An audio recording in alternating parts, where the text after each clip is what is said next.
श्री गणेशाय नमः। नमो नारायणाय। राजाधिराज परीक्षित के समक्ष धर्म, कर्म और मोक्ष के गूढ़ रहस्यों को प्रकट करते हुए महर्षि पुलस्त्य जी द्वारा कही गई यह दिव्य कथा आज हम आप तक पद्म पुराण के उस अत्यंत पवित्र अध्याय के साथ लेकर आए हैं जिसमें एकोदिष्ट श्राद्ध, सपिंडीकरण, पितृक्ति और पितृतीर्थों का विस्तार पूर्वक वर्णन किया गया है। यह अध्याय केवल विधियों का विधान नहीं है, यह पितृऋण से मुक्ति, पूर्वजों की तृप्ति और वंश की अक्षय उन्नति का शास्त्रीय मार्ग है। श्राद्ध क्यों आवश्यक है? प्रेत क्या है और उसकी मुक्ति कैसे होती है? एकोदिष्ट श्राद्ध न करने का क्या परिणाम होता है? कौन से तीर्थों में किया गया पिंडदान अनंत फल देता है? और गया, पुष्कर, नैमिषारण्य जैसे तीर्थों का महात्म्य इतना महान क्यों कहा गया है? इन सभी प्रश्नों के उत्तर स्वयं ब्रह्मा जी द्वारा प्रतिपादित इस ज्ञान में निहित हैं, जिसे महर्षि पुलस्त्य भीष्म पितामह के प्रश्नों के उत्तर में प्रकट करते हैं।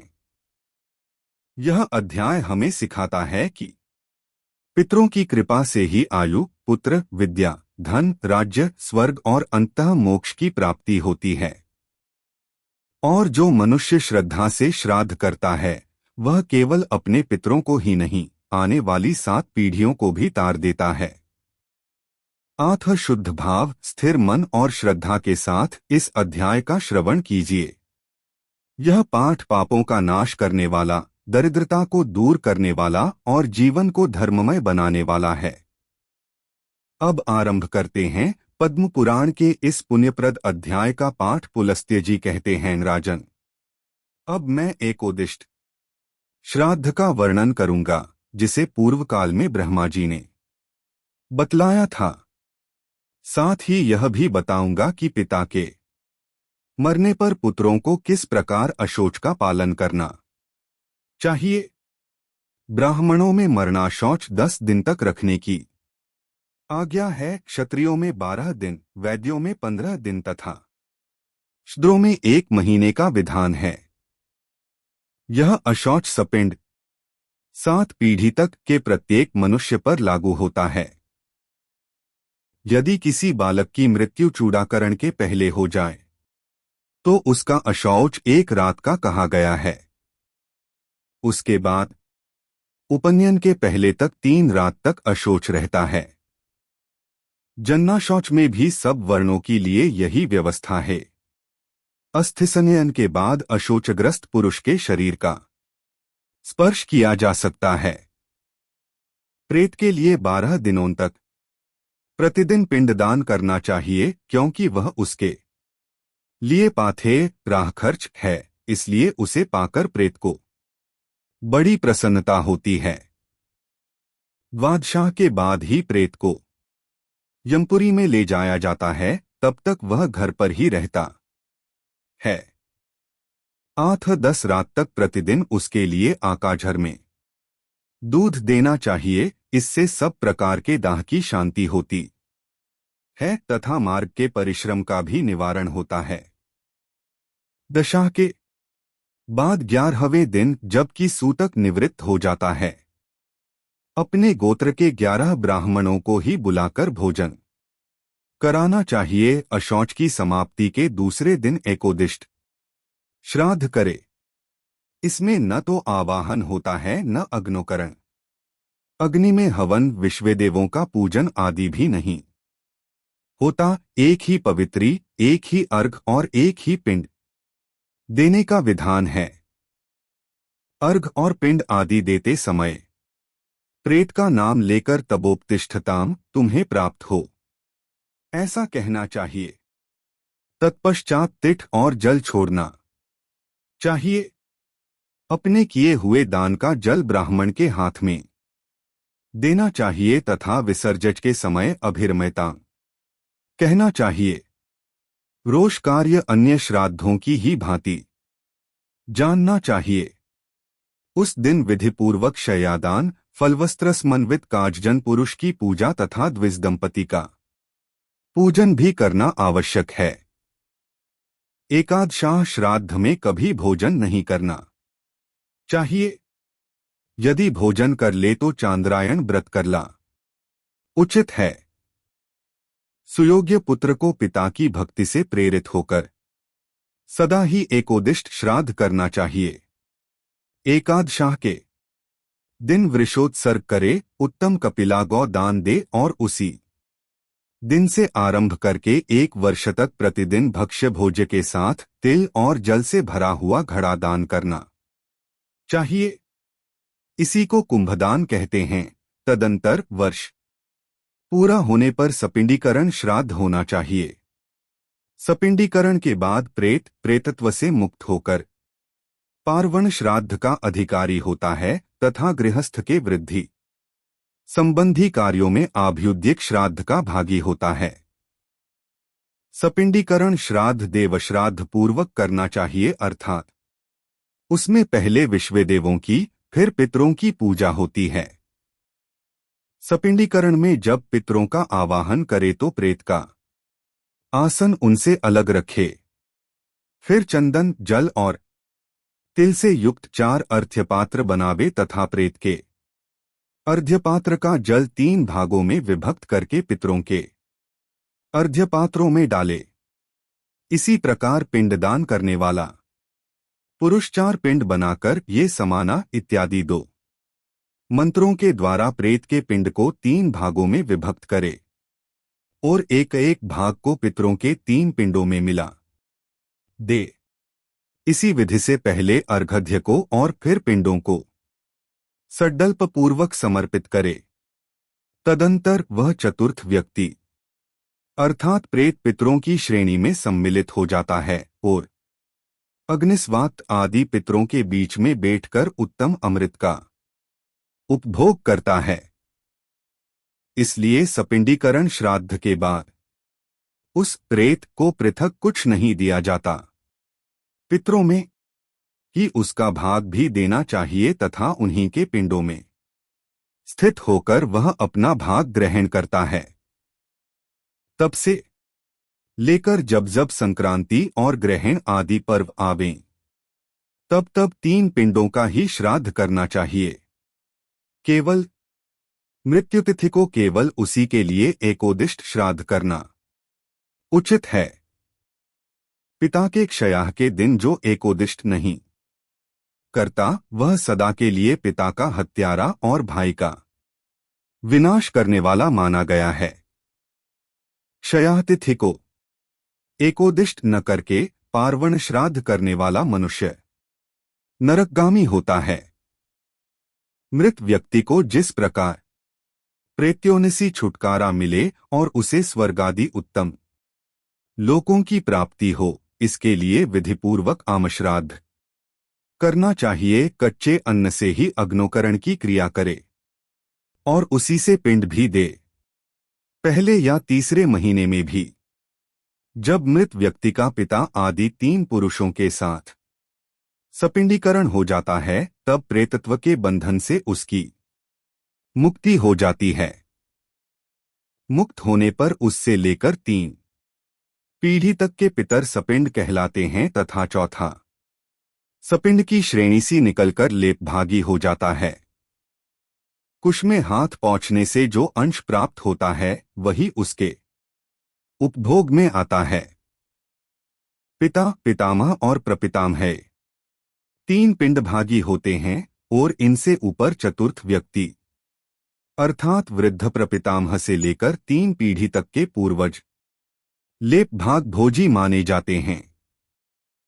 6 तो ये हुए, इनमें 7वां है स्वयं पिंड देने वाला पुरुष। ये ही 7 पुरुष सपिंड कहलाते हैं। भीष्मजी ने पूछा, ब्रह्मनु हव्य और कव्य का दान मनुष्यों को किस प्रकार करना चाहिए? पितृलोक में उन्हें कौन गहन करते हैं? यदि इस मर्त्यलोक में ब्राह्मण श्राद्धन के अन्न को खा जाते हैं अथवा अग्नि में उसका हवन कर दिया जाता है तो शुभ और अशुभ योनियों में पड़े हुए प्रेत उस अन्न को कैसे खाते हैं, उन्हें वह किस प्रकार मिल पाता है? पुलस्त्य जी बोले, राजन, पिता बसु के पितामह रुद्र के तथा प्रपितामह आदित्य के स्वरूप हैं, ऐसी वेद की श्रुति है। पितरों के नाम और गोत्र ही उनके पास हव्य और कव्य पहुंचाने वाले हैं। मंत्र की शक्ति तथा हृदय की भक्ति से श्राद्ध का सारभाग पितरों को प्राप्त होता है। अमिशनाथ आदि दिव्य पितर पिता पितामह आदि के अधिपति हैं, वे ही उनके पास श्राद्ध का अन्न पहुंचाने की व्यवस्था करते हैं। पितरों में से जो लोग कहीं जन्म ग्रहण कर लेते हैं, उनके भी कुछन कुछ नाम गोत्र तथा देश आदि तो होते ही हैं। दिव्य पितरों को उनका ज्ञान होता है और वे उसी पते पर सभी वस्तुएं पहुंचा देते हैं। अतः यह भेंट पूजा आदि के रूप में दिया हुआ सब सामान प्राणियों के पास पहुंचकर उन्हें तृप्त करता है। यदि शुभ कमे की योग से पिता और माता दिव्ययोनि को प्राप्त हुए हों तो श्राद्ध में दिया हुआ अन्न अमृत होकर उस अवस्था में भी उन्हें प्राप्त होता है। वही दैत्ययोनि में भोग रूप से, पशुयोनि में तृण रूप से, सर्पयोनि में वायु रूप से तथा यक्षयोनि में पान रूप से उपस्थित होता है। इसी प्रकार यदि माता पिता मनुष्य योनि में हों तो उन्हें अन्नपान आदि अनेक रूपों में श्राद्धान्न की प्राप्ति होती है। यह श्राद्ध कर्म पुष्प कहा गया है। इसका फल है ब्रह्म की श्राप्ति। राजन, श्राद्ध से प्रसन्न हुए पितर आयु, पुत्र, धन, विद्या, राज्य, लौकिक सुख, स्वर्ग तथा मोक्ष भी प्रदान करते हैं। भीष्म जी ने पूछा, ब्राह्मण श्राद्धकर्ता पुरुष दिन के किस भाग में श्राद्ध का अनुष्ठान करे तथा किन तीर्थों में किया हुआ श्राद्ध अधिक फल देने वाला होता है? पुलस्त्य जी बोले, राजन, पुष्कर नाम का तीर्थ सब तीर्थों में श्रेष्ठतम माना गया है।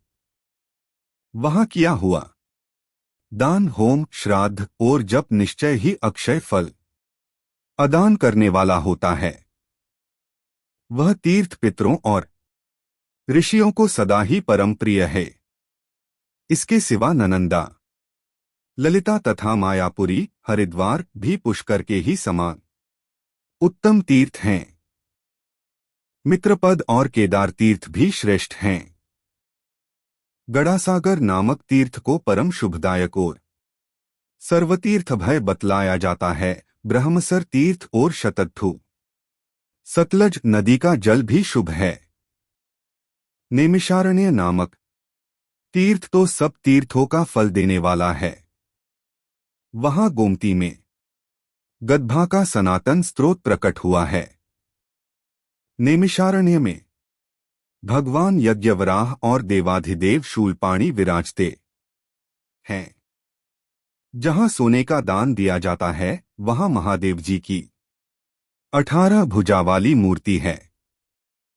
पूर्व काल में जहां धर्मचक्र की नेमी जीर्णशीर्ण होकर गिरी थी, वही स्थान नैमिषारण्य के नाम से प्रसिद्ध हुआ।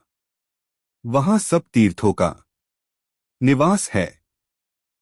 जो वहां जाकर देवाधिदेव वराह का दर्शन करता है, वह धर्मात्मा पुरुष भगवान श्रीनारायण के धाम में जाता है। कोकामुख नामक क्षेत्र भी एक प्रधान तीर्थ है। यह इंद्रलोक का मार्ग है। यहां भी ब्रह्माजी के पितृतीर्थ का दर्शन होता है। वहां भगवान ब्रह्माजी पुष्करारण्य में विराजमान हैं। ब्रह्माजी का दर्शन अत्यंत उत्तम एवं मोक्षरूप फल प्रदान करने वाला है। कृत नामक महान पुण्यमय तीर्थ सब पापों का नाशक है। वहां आदिपुरुष नरसिंह स्वरूप भगवान जनार्दन स्वयं ही स्थित हैं। इक्षुमती नामक तीर्थ पितरों को सदा प्रिय है। गड्डा और यमुना के सडरम, प्रयाग में भी पितर सदा संतुष्ट रहते हैं। कुरुक्षेत्र अत्यंत पुण्यमय तीर्थ है। वहां का पितृतीर्थ संपूर्ण अभीष्ट फलों को देने वाला है। राजन, नीलकंठ नाम से विख्यात तीर्थ भी पितरों का तीर्थ है। इसी प्रकार परम पवित्र भद्रसर तीर्थ, मानसरोवर, मंदाकिनी, अक्षोदा, विपाशा, व्यास नदी, पुण्यसलीला, सरस्वती, सर्वमित्र पद, महाफलदायक वैद्यनाथ, अत्यंत पावन क्षिप्रा नदी, कालिजर, गिरि तीर्थेद्धिद, हरोद्धेद, गर्भभेद, महालय, भद्रेश्वर, विष्णुपद, नर्मदाद्वार तथा गया तीर्थे सब पितृतीर्थ हैं। महर्षियों का कथन है कि इन तीर्थों में पिंडदान करने से समान फल की प्राप्ति होती है। ये स्मरण करने मात्र से लोगों के सारे पाप हर लेते हैं। फिर जो इनमें पिंडदान करते हैं उनकी तो बात ही क्या है। ओड्डार तीर्थ, कावेरी नदी, कपिला का जल, चंडवेगा नदी में मिली हुई नदियों के सड़गम तथा अमरकंट के सब पितृतीर्थ हैं। अमरकंटक में किए हुए स्नान आदि पुण्य कार्य कुरुक्षेत्र की अपेक्षा 10 गुना उत्तम फल देने वाले हैं।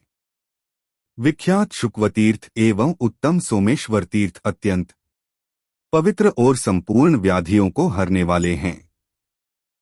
वहां श्राद्ध करने, दान देने तथा होम, स्वाध्याय, जप और निवास करने से अन्य तीर्थों की अपेक्षा कोटि गुना अधिक फल होता है।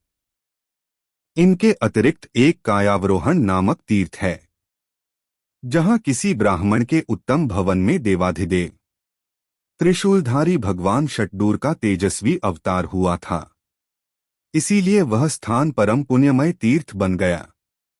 चर्मणवती नदी, शूलतापी, पयोष्णी सजगभम, महोषधि, चारणा, नागतीर्थ प्रवर्तिनी, पुण्यसलीला, महावेणा नदी, महाशाल तीर्थ, गोमती, वरुणा, अग्नितीर्थ, भैरवतीर्थ, भगुतीर्थ, गौरीतीर्थ, वैनायक तीर्थ, वसरेश्वर तीर्थ, पापहर तीर्थ, पावनसलीला, वेत्रवती, बेतवा नदी, महारुद्र तीर्थ, महालिड तीर्थ, दशारणा, महानदी, शतरुद्रा, शताहवा, पितृपदपुर, अजभारवाहिका नदी, शोण, सोन और घघर, घाघरा नाम वाले 2 नद, परमपावन कालिका नदी और जुभदायिनी पितरा नदी। ये समस्त पितृतीर्थ स्नान और दान के लिए उत्तम माने गए हैं।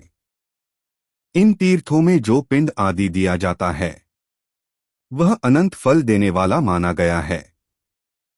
शतवटा नदी, ज्वाला, शरद्वी नदी, श्रीकृष्ण तीर्थ, द्वारकापुरी, उदक, सरस्वती, मालवती नदी, गिरिकर्णिका, दक्षिण समुद्रम के तट पर विद्यमान भूतपाप तीर्थ, गोकर्ण तीर्थ, गजकर्ण तीर्थ, परम उत्तम चक्रंदी, श्रीशैल, शाक्तीर्थ, नारसिंह तीर्थ, महेंद्र पर्वत तथा पावनसलीला, महानदीन सब तीर्थे में किया हुआ श्राद्ध भी सदा अक्षय फल प्रदान करने वाला माना गया है। ये दर्शन मात्र से पुण्य उत्पन्न करने वाले तथा तत्काल समस्त पापों को हर लेने वाले हैं। पुण्यमी, तुन्नभद्रा, चक्रर्थी, भीमेश्वर तीर्थ, कृष्णवेणा, कावेरी, अन्नना, पावनसलीला, गोदावरी, उत्तम त्रिसंध्या तीर्थ और समस्त तीर्थों से नमस्कृत त्र्यंबक तीर्थ, जहां भीम नाम से प्रसिद्ध भगवान षट्डूर स्वयं विराजमान हैं, अत्यंत उत्तम हैं। इन सब में दिया हुआ दान कोटि गुना अधिक फल देने वाला है। इनके स्मरण करने मात्र से पापों के सैकड़ों टुकड़े हो जाते हैं। परम पावन श्रीपर्णा नदी, अत्यंत उत्तम व्यासतीर्थ, मत्स्यंदी, राका, शिवधारा, विख्यात भवतीर्थ, सनातन पुण्यतीर्थ, पुण्यमय रामेश्वर तीर्थ, वेणायु, अमलपुर, प्रसिद्ध मठजल तीर्थ, आत्मदर्श तीर्थ, अलम्बुश तीर्थ, वत्सब्रातेश्वर तीर्थ, गोकामुख तीर्थ, गोवर्धन, हसिश्वंद्र, पुरश्चनद्र, पृथुदूक, सहस्राक्ष, हिरण्याक्ष, कदली नदी, नामधेय तीर्थ, सौमित्रस्ट्रम तीर्थ, इंद्रनील, महानाद तथा प्रियमिल के भी श्राद्ध के लिए अत्यंत उत्तम माने गए हैं। इनमें संपूर्ण देवताओं का निवास बताया जाता है। इन सब में दिया हुआ दान की 2 गुना अधिक फल देने वाला होता है। पावन नदी बाहुदा शुभकारी, सिद्धवट पाशुपत तीर्थ पर्यटिका नदी, इन सब में किया हुआ श्राद्ध भी 100 करोड़ गुना फल देता है। इसी प्रकार पंचतीर्थ और गोदावरी नदी भी पवित्र तीर्थ हैं। गोदावरी दक्षिण वाहिनी नदी है। उसके तट पर हजारों शिवलिंग हैं। वहीं जामदग्नि तीर्थ और उत्तम मोदायतन तीर्थ हैं, जहां गोदावरी नदी अर्तीक के भय से सदा प्रवाहित होती रहती हैं। इसके सिवा हव्यकव्य नाम का तीर्थ भी है। वहां किए हुए श्राद्ध, होम और दान 100 करोड़ गुना अधिक फल देने वाले होते हैं। सहस्नलिड और राघवेश्वर नामक तीर्थ का महात्म्य भी ऐसा ही है। वहां किया हुआ श्राद्ध अनंत गुना फल देता है। शालग्राम तीर्थ प्रसिद्ध सोनपात सोनपत तीर्थ, वैश्वाराश्य तीर्थ, सारस्वत तीर्थ, स्वामी तीर्थ, मलंदरा नदी, पुण्यसलीला कौशिकी, चंद्रका, विदर्भा, वेगा, प्रादमुखा, कावेरी, उत्तराडरा और जालंधर गिरी, इन तीर्थों में किया हुआ श्राद्ध अक्षय हो जाता है। लोहदंड तीर्थ, चित्रकूट, सभी स्थानों में गढ़भजांदी के दिव्य एवं कल्याणमय तट, कुब्जामरक, उर्वशी पुलिन, संसारमोचन और ऋणमोचन तीर्थ, इनमें किया हुआ श्राद्ध अनंत हो जाता है।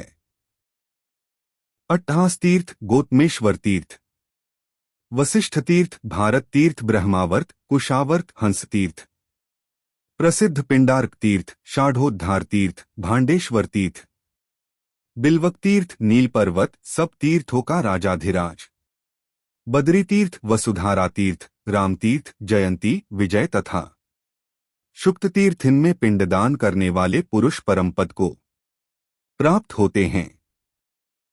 मातृघ तीर्थ, करवीरपुर तथा सब तीर्थों का स्वामी सप्तगोदावरी नामक तीर्थ भी अत्यंत पावन हैं। जिन्हें अनंत फल प्राप्त करने की इच्छा हो, उन पुरुषों को इन तीर्थों में पिंडदान करना चाहिए। मगध देश में गया नाम की पुरी तथा राजगृह नामक वन पावन तीर्थ हैं। वहीं च्यवन मुनि का आश्रम, पुनः पुनः पुनपुन नदी और विषयाराधन तीर्थ, ये सभी पुण्यमय स्थान हैं। राजेंद्र, लोगों में यह किंवदंती प्रचलित है कि एक समय सब मनुष्य यही कहते हुए तीर्थों और मंदिरों में आए थे कि क्या हमारे कुल में कोई ऐसा पुत्र उत्पन्न होगा जो गया की यात्रा करेगा। जो वहां जाएगा वह 7 पीढ़ी तक के पूर्वजों की और 7 पीढ़ी तक की होने वाली संतानों को तार देगा। मातामह आदि के संबंध में भी यह सनातन श्रुति चिरकाल से प्रसिद्ध है। वे कहते हैं, क्या हमारे वंश में एक भी ऐसा पुत्र होगा जो अपने पितरों की हड्डियों को ले जाकर गड्ढ में डाले, 7-8 तिलों से भी जलांजलि दे तथा पुष्करारण्य, नैमिषारण्य और धर्मारण्य में पहुंचकर भक्तिपूर्वक श्राद्ध एवं पिंडदान करे। गया क्षेत्र के भीतर जो धर्मपृष्ठ, ब्रह्मसर तथा गया शीर्षबट नामक तीर्थों में पितरों को पिंडदान किया जाता है, वह अक्षय होता है। जो घर पर श्राद्ध करके गया तीर्थ की यात्रा करता है, वह मार्ग में पैर रखते ही नरक में पड़े हुए पितरों को तुरंत स्वर्ग में पहुंचा देता है। उसके कुल में कोई प्रेत नहीं होता। गया में पिंडदान के प्रभाव से प्रेतत्व से छुटकारा मिल जाता है। गया में एक मुनि थे जो अपने दोनों हाथों के अग्रभाग में भरा हुआ ताम्रपात्र लेकर आमों की जड़ में पानी देते थे। इससे आमों की सिंचाई भी होती थी और उनके पितर भी तृप्त होते थे। इस आकार एक ही क्रिया 2 प्रयोजनों को सिद्ध करने वाली हुई। गया में पिंडदान से बढ़कर दूसरा कोई दान नहीं है, क्योंकि वहां एक ही पिंड देने से पितर तृप्त होकर मोक्ष को प्राप्त होते हैं। कोई कोई मुनीश्वर अन्नदान को श्रेष्ठ बतलाते हैं और कोई बख्रदान को उत्तम कहते हैं। वस्तुतः गया के उत्तम तीर्थों में मनुष्य जो कुछ भी दान करते हैं वह धर्म का हेतु और श्रेष्ठ कहा गया है। यह तीर्थों का संग्रह मैंने संक्षेप में बतलाया है।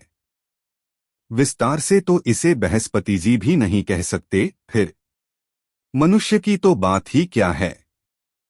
सत्य तीर्थ है, दया तीर्थ है और इंद्रियों का निग्रह भी तीर्थ है।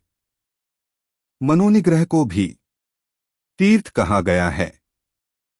सवेरे 3 मुहूर्त 6 घड़ी तक प्रातःकाल रहता है। उसके बाद 3 मुहूर्त तक का समय सजभग कहलाता है। तत्पश्चात 3 मुहूर्त तक मध्याह्न होता है। उसके बाद उतने ही समय तक अपराह्न रहता है। फिर 3 मुहूर्त तक साया होता है। साया काल में श्राद्ध नहीं करना चाहिए क्योंकि वह राक्षसी वेला है, अतः सभी कमे के लिए निंदित है। दिन के 15 मुहूर्त बतलाए गए हैं। उनमें 8वां मुहूर्त जो दोपहर के बाद पड़ता है कुतप कहलाता है। उस समय से धीरे धीरे सूर्य का ताप मंद पड़ता जाता है। वह अनंत फल देने वाला काल है। उसी में श्राद्ध का आरंभ उत्तम माना जाता है।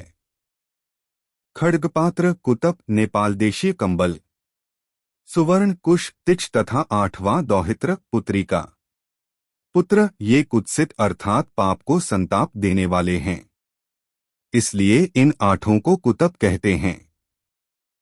कुतप मुहूर्त के बाद 4 मुहूर्त तक अर्थात कुल 5 मुहूर्त स्वधावाचन श्राद्ध के लिए उत्तम काल है। कुश और काले तिल भगवान श्री विष्णु के शरीर से उत्पन्न हुए हैं। मनीषी पुरुषों ने श्राद्धकता लक्षण और काल इसी प्रकार बताया है। तीर्थवासियों को तीर्थ के जल में प्रवेश करके पितरों के लिए तिच और जल की अजली देनी चाहिए। एक हाथ में कुश लेकर घर में श्राद्ध करना चाहिए।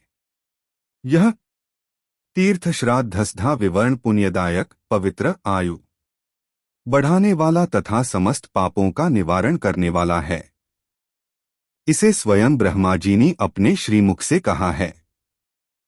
तीर्थ निवासियों को श्राद्धांकन समय इस अध्याय का पाठ करना चाहिए। यह सब पापों की शांति का साधन और दरिद्रता का नाशक है।